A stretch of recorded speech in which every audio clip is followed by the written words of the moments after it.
যারা বেশি নামাজ পড়বে তারা বেশি জান্নাতে ঢুকবে নাকি? নামাজ পড়তে পড়তে যারা কপাল কালো করে ফেলছে এরা ঢুকবে না? যারা হজ করতে করতে বড় হাজী সাহেব হয়েছে, জিকির করতে করতে হাতে 3-4টা তাসবিহ রেখেছে, তাদের কথা বলা হয়েছে।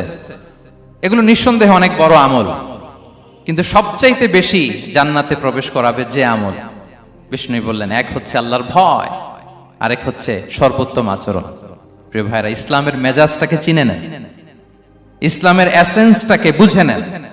আমরা ভালো আচরণকে গুরুত্ব দিতে চাই না। অনেক নামাজি লোক দেখবেন নামাজ পড়তে পড়তে কপালে কালো দাগ ফেলে দিছে, বাসায় বউয়ের সাথে খারাপ আচরণ করে, খিটখিটে মেজাজের, প্রতিবেশীর সাথে শুধু ঝগড়া, কলিগদের সাথে ঝগড়া, মারামারি, দুঃসম্পর্ক, এরকম আছে না নাই বলেন? আছে না? কিন্তু নামাজি, অনেক বড় হাজি, একদিনও কোরআন তেলাওয়াত মিস হয় না, তো এত ইবাদত করেও সে ইসলামের আসল এসেন্সটাকে ধরতে পারে নাই। বিষ্ণু বললেন সবচেয়ে বেশি জান্নাতে প্রবেশ করাবে যে দুটি আমল, একটি হচ্ছে তাকওয়াল্লাহ, আল্লাহর ভয়, আরেকটি হচ্ছে উত্তম আচরণ, সর্বোত্তম আচরণ। তো আমরা যেন উত্তম আচরণের অধিকারী হই, আমার স্ত্রীর সাথে যেন ভালো আচরণ করি, প্রতিবেশীর সাথে যেন ভালো আচরণ করি, ছেলে মেয়েদের সাথে যেন আমাদের অ্যাটিটিউডটা ভালো থাকে, আচরণটা ভালো থাকে, কলিগের সাথে যেন ভালো থাকে। বিশ্বনবীর আচরণ যেমন ছিল তেমন আচরণ যেন আমরা গড়ে তুলতে পারি। আওয়াজ করে পড়ুন আমিন। সুনানে আবু দাউদের এক বর্ণনা, বিষ্ণু ইসলাম বলেন, খুব চমৎকার একটি হাদিস, মনোযোগ দিয়ে শুনুন। তিনি বলেন, আনা যাঈনুন বিবাইতিন ফি রাবাদিল জান্নাতি লিমান তারাকাল মিরাআ ওয়া ইন কানা মুহিক্কান। আমি ওই ব্যক্তিকে জান্নাতের আঙ্গিনায় একটা ঘরের গ্যারান্টি দেই যে ব্যক্তি তর্ক করার সময় নিজে হক এটা জেনেও সে তর্ক থামিয়ে দেয়। অনেক সময় হয় না, অনেকে পায়ে পাড়া দিয়ে ঝগড়া করতে আসে, এরকম আছে না নাই? আপনি চুপচাপ দেখবেন একটা বাজে কমেন্টস করতেছে, আবার কমেন্টের নিচে কমেন্ট, আবার গালি, হ্যাঁ আছে না এরকম?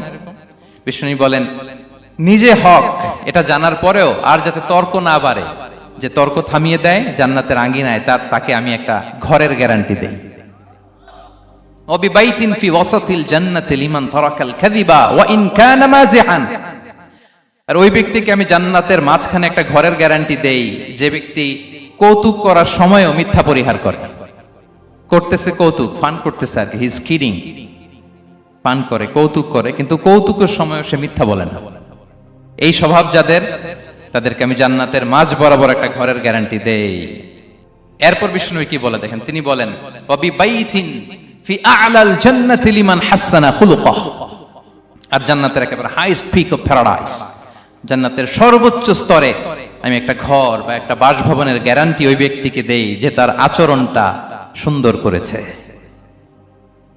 যে সুন্দর আচরণের অধিকারী হয়েছে, তাকে জান্নাতের হাইস্ট পিকে আমি একটা বাসভবনের গ্যারান্টি দেই। তাহলে বলেন তো আমাদের আচরণটা সুন্দর করার দরকার আছে না নাই?